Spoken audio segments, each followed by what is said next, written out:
Hello, World Wide Web, Internet, friends, and everyone else.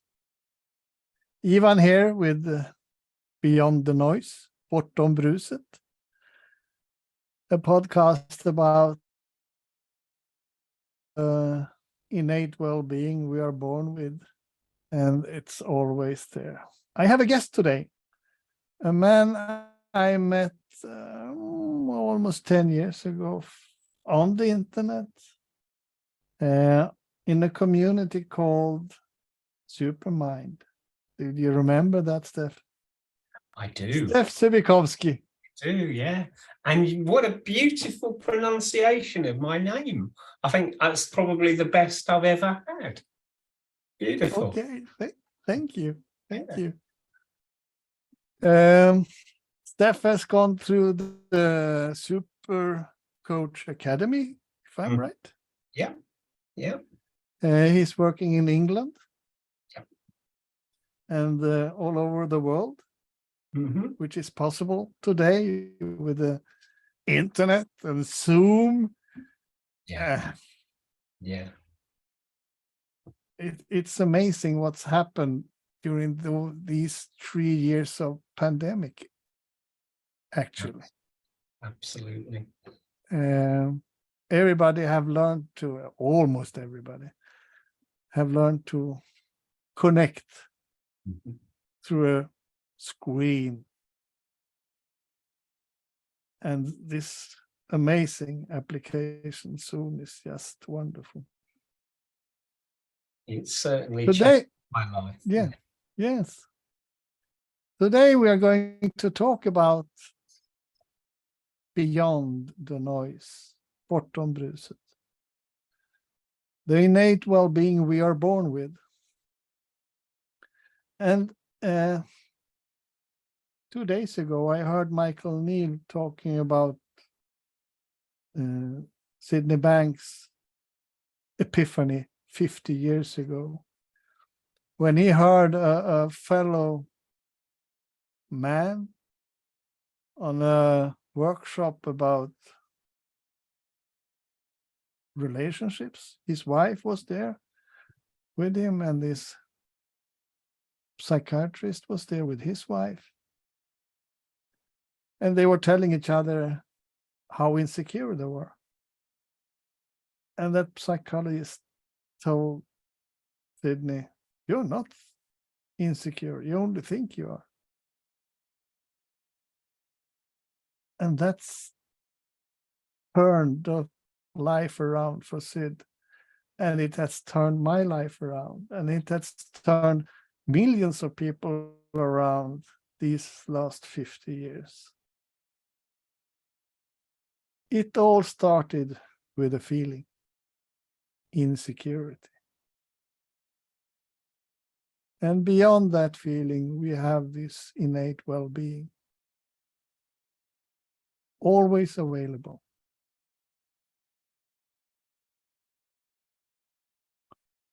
Yes, Steph. Yeah, I came across the 3 principles, probably about 11 years ago. And I remember having an insight. I came to it via Michael Neal's book, The Inside Out Revolution. And I read the book probably about 3 or 4 times, and I knew there was something there. There was something there that really resonated with me. I couldn't tell you what it was. I had no idea I had no idea what the book was about. I had no idea who Sid Banks was. And I read the book, like I say, 3 or 4 times. And then I talked to somebody who said to me, how are you getting on with the book? How are you getting on with the 3 principles? And I said, well, I love it. I love what I've read. It really helps me I feel good, but I don't know why. And this friend said, are you trying to compare it to other things that you've done? Because I trained in NLP and CPD and all sorts of psychological strategies and techniques. And I realized when she said that, I'd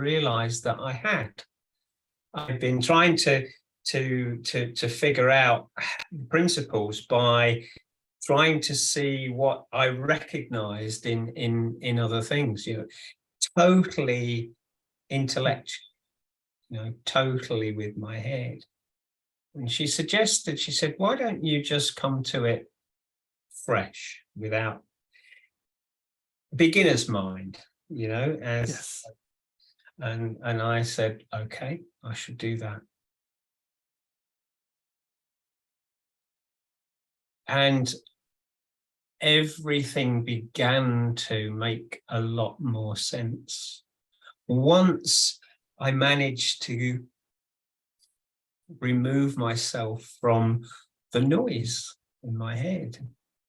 Because I was looking for information, like we do in every area of our life. Yes. We're just looking for information and trying to analyze it and make sense of it.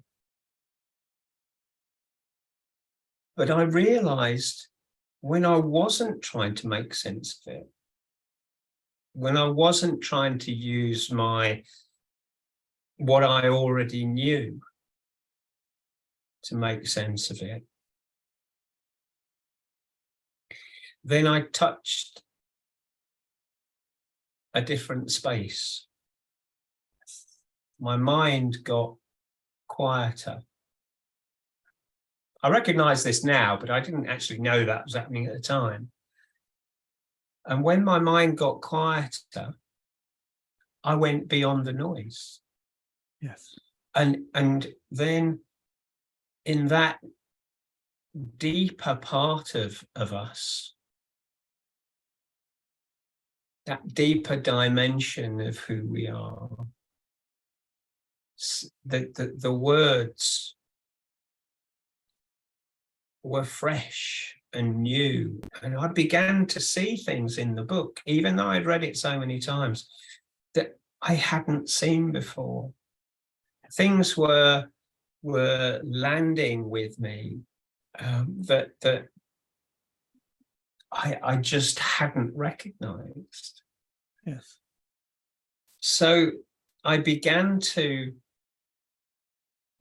talk with people about it.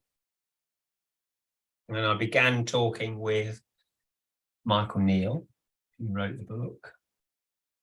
And I remember when I came to the principles, I was very anxious. I was a very insecure person. I'd spent my life feeling like I was pushing against the tide and I wasn't getting anywhere. I would go days with anxiety and depression,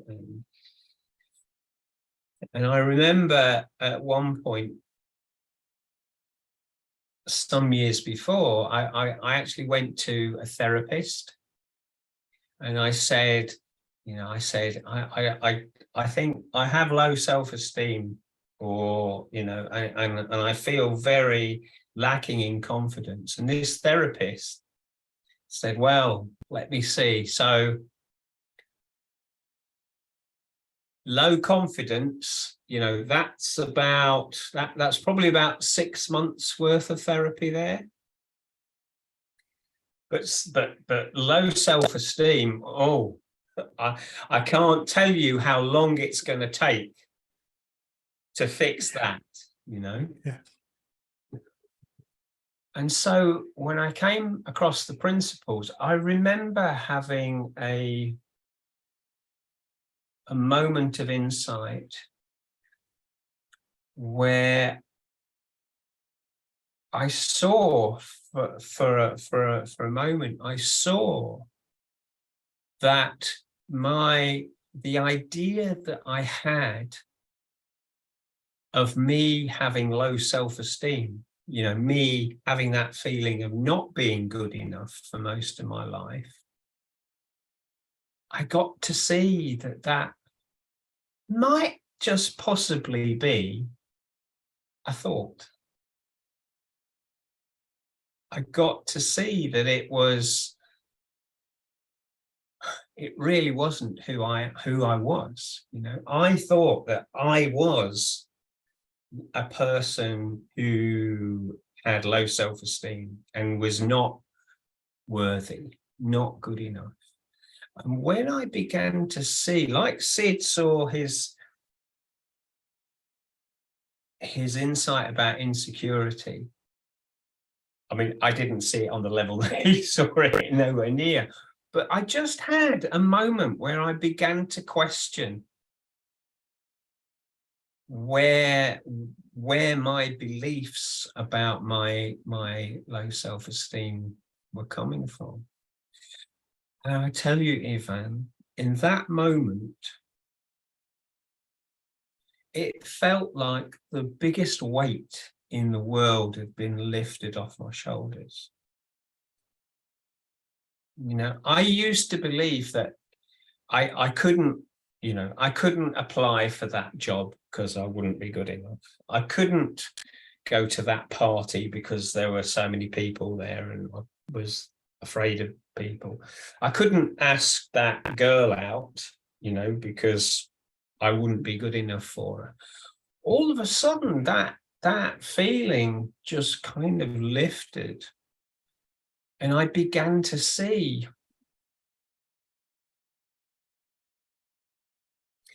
the interesting thing is here, I began to see that all throughout my life, there were times when I wouldn't want to go to the party or ask the girl out, go for that job. But there were other times when I actually did stuff that required confidence, you know, required self-esteem. So I was a musician, you know, when I was younger. I was a professional musician at one time, and I remember thinking to myself, so if you have low self-esteem, how come you manage to actually get on a stage in front of thousands of people on some nights and do what you did and enjoy it without feeling nervous? So I got to see that with my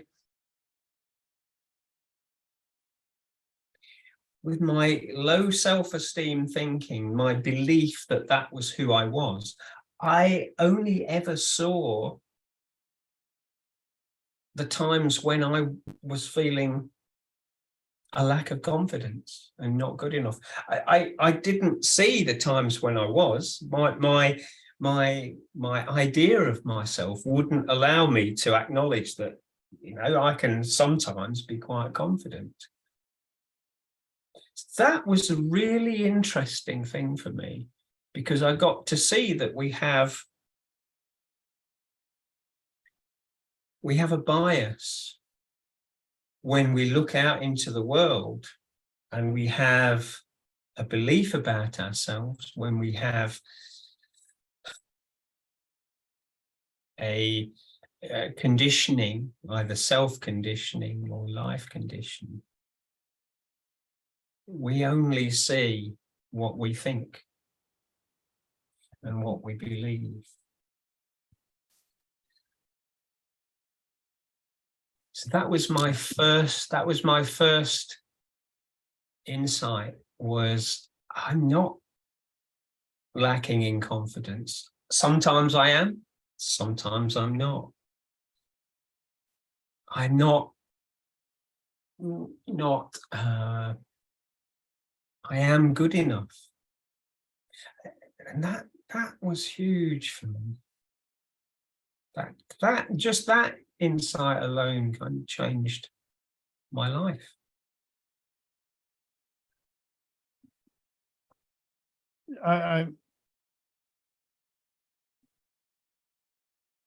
Yes, high five.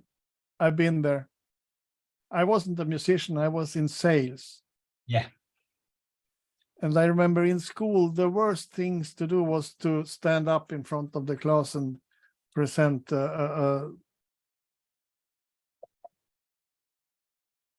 something. It was horrible. I was sick for a fortnight before. Yeah. So in my mind, I was worthless of presentation. And then I made my living for more than 30 years doing presentations. It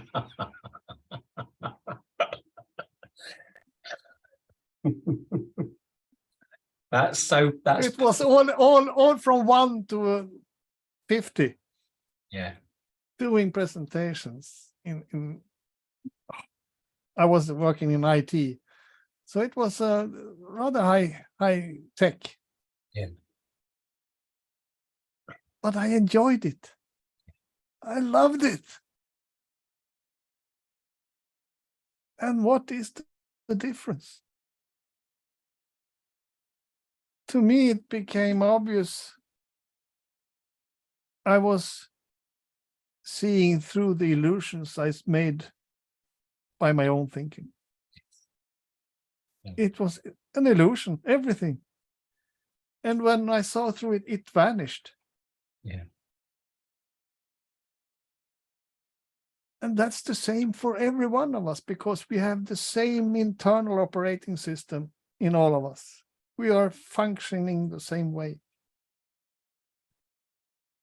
So it's the same. That's poetry.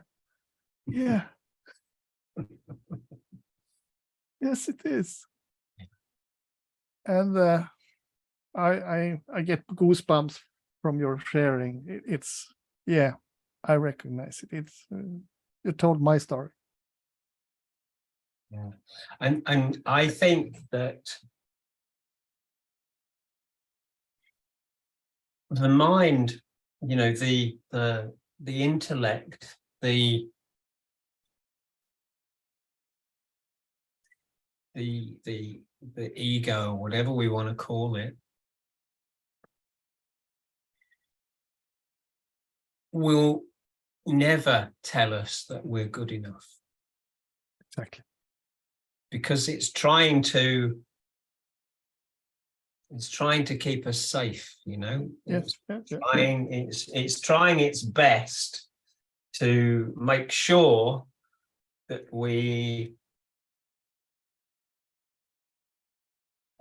have to improve ourselves. Yeah. And we can't go out of our comfort zone. We can't take risks because our mind is there to keep us safe. Yeah. So I think it's probably one of the biggest, most inspiring, freeing understanding that we can have, to realize that we are not that mind, that we are not that thinking, that we identify with so closely. We think that what we think is A, true, and B, is who we are. Yes. Yes. And throughout our learning from child and all the way through school, we are taught to believe in the content of our thinking. Absolutely. No one is talking about what the power of thought really is. Exactly. Yeah. The fact that we think rather than what we think. Yeah. Yeah. And maybe that's because that's the reason I'm so engaged in young kids, their mental status. Yeah. Because they are worth so much better. Well, I worked in a school teaching the principles for a couple of years. And the reason I was asked to work in the school was that there was a teacher within the school who knew about the 3 principles, but didn't know how to introduce it into the school. So what I found was, instead of creating a program, to try and teach the 3 principles to all the kids, the school wouldn't allow that. But we were asked to share the principles with a group of kids who were on an at-risk register. So they were kids who were self-harming, who had suicidal ideation, to kids who had been excluded from school because of bad behavior. There was quite a long list. So what we did was we took the kids one by one. We had one-to-one sessions with them. And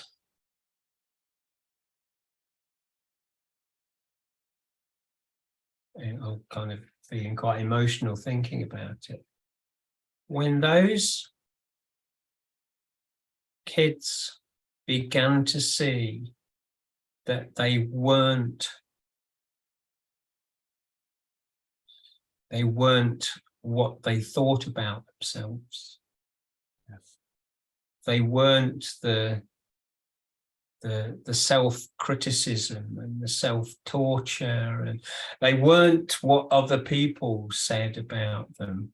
When they began to see beyond the noise, as you say, and they began to see who they really were, they began to see that they were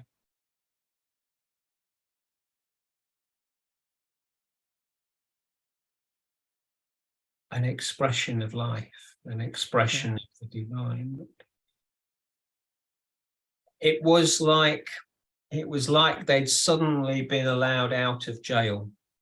They'd been allowed out of this tiny little box that they'd made for themselves or been given about what was possible for them. Yes. Not good enough. Exactly. And